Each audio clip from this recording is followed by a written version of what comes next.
Have you ever noticed how at night, when everything slows down, your mind suddenly speeds up?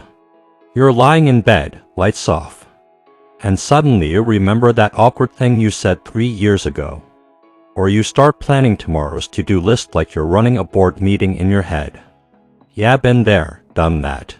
But what if I told you that the way you end your day matters just as much as how you start it? And no, I'm not talking about brushing your teeth though. Seriously, don't skip that. I'm talking about ending the day in prayer. See, prayer before bed isn't just some religious tradition.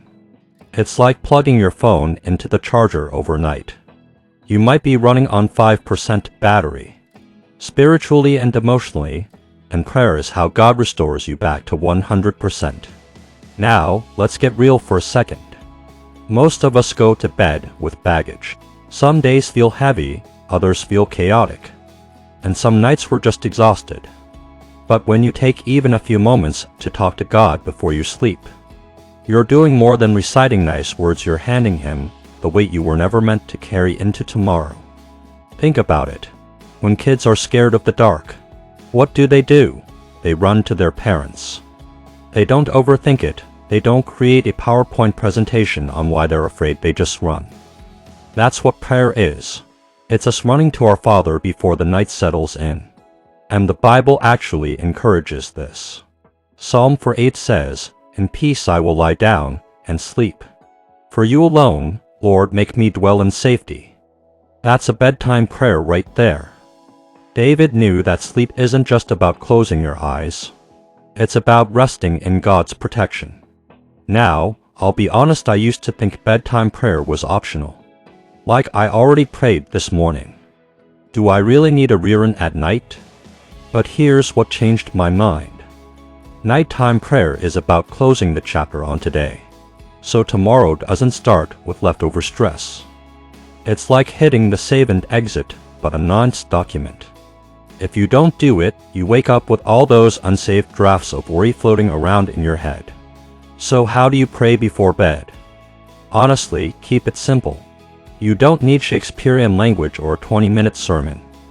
God's not grading your grammar. Just talk to Him like you talk to a close friend. Thank Him for what He did today. Ask Him to forgive where you fell short, and surrender tomorrow into His hands. Here's an example. Lord, as the night descends, I surrender my worries to your comforting embrace. Grant me peaceful rest and awaken me with renewed strength. That's it. That's simple. But let me tell you, the impact of this small habit is huge. Suddenly, instead of tossing and turning, you find peace. Instead of waking up drained, you rise with fresh strength.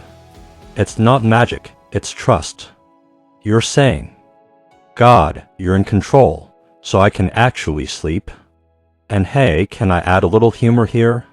Some of us need to stop using Netflix as our bedtime prayer. You know what I mean, you say. Just one more episode, and suddenly it's doom instead of refreshing our souls. We're refreshing the "are you still watching?" screen.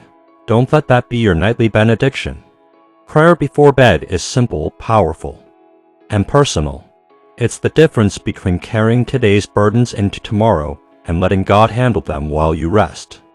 So tonight, when you crawl into bed, before you reach for your phone, reach out to God, whisper a prayer, thank Him, trust Him, and sleep knowing the Creator of the universe is watching over you. And if this encouraged you, don't just keep it to yourself. Hit that subscribe button for more daily encouragement. Good night, and may God give you rest.